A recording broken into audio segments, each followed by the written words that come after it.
Que la fête commence et bas les masques, c'est Pourim. Il faut boire à en perdre la tête et la raison, la capacité de distinguer le bien du mal, la douleur du bonheur. Porat, ancien de l'unité d'infiltration antiterroriste d'Ouvdevan, réputé pour ses actions ciblées en zone urbaine. Déguisé en palestinien, il est blessé grièvement au combat il y a 6 ans. Nous allons appréhender un terroriste sur le point de perpétrer un attentat. Et juste avant notre percée, il lance un explosif qui m'explose sur la jambe. Je tombe en arrière, le blanc total, des sifflements dans les oreilles, je me souviens de tout. Il y a 3 ans, Moshe Demeke subit de graves blessures à la frontière israélo-libanaise. J'ai 3 fractures de la colonne vertébrale, une autre du bassin, une autre du crâne, un trou dans le poumon. Je ne vois pas de l'œil gauche et je gère un stress post-traumatique.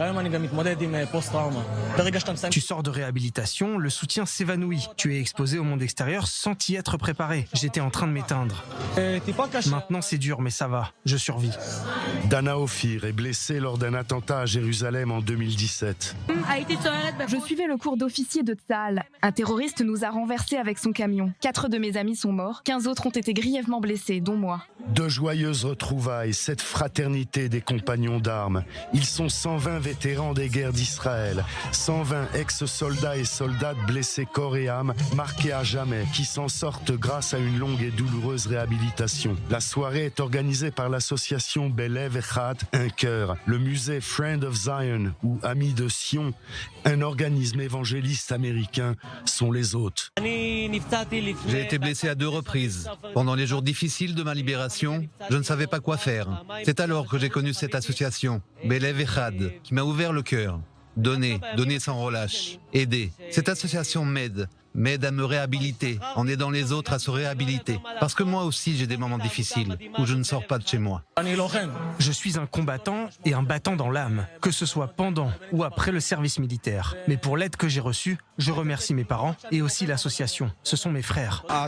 L'association, c'est ma famille. Ils créent des projets incroyables, des activités, des excursions, nous procurent des bourses d'études, des chiens de support émotionnel, des prothèses, toutes ces choses que le ministère de la Défense ne procure pas à cause de la bureaucratie. Nathanael Felber a reçu une balle dans la tête il y a 3 ans. Emprisonné dans ses pensées, il ne peut parler, mais il a ce message. Alors il danse et se lance dans l'oubli éphémère des questions de vie et de mort. Il se déguise, se masque et maquille les cicatrices corporelles et mentales pour exorciser la peur, être, ne serait-ce qu'une fois l'an, un Superman. On fait la fête ensemble, en famille, on célèbre la vie comme une seconde naissance. On se sent bien ici, on sait ce qu'on a vécu, on se comprend, on s'entraide. Mais il y a les autres, les seuls et laissés pour compte, tel Reuven Magen, vétéran de l'opération 2014 contre le Hamas dans la bande de Gaza, qui s'est donné la mort la semaine dernière. Sans un soutien, tu ne peux pas surmonter les obstacles du ministère de la Défense. Tout seul, c'est impossible. La violence des lumières, le rythme assourdissant ne leur fait pas peur ici. C'est ensemble qu'ils puisent leur force.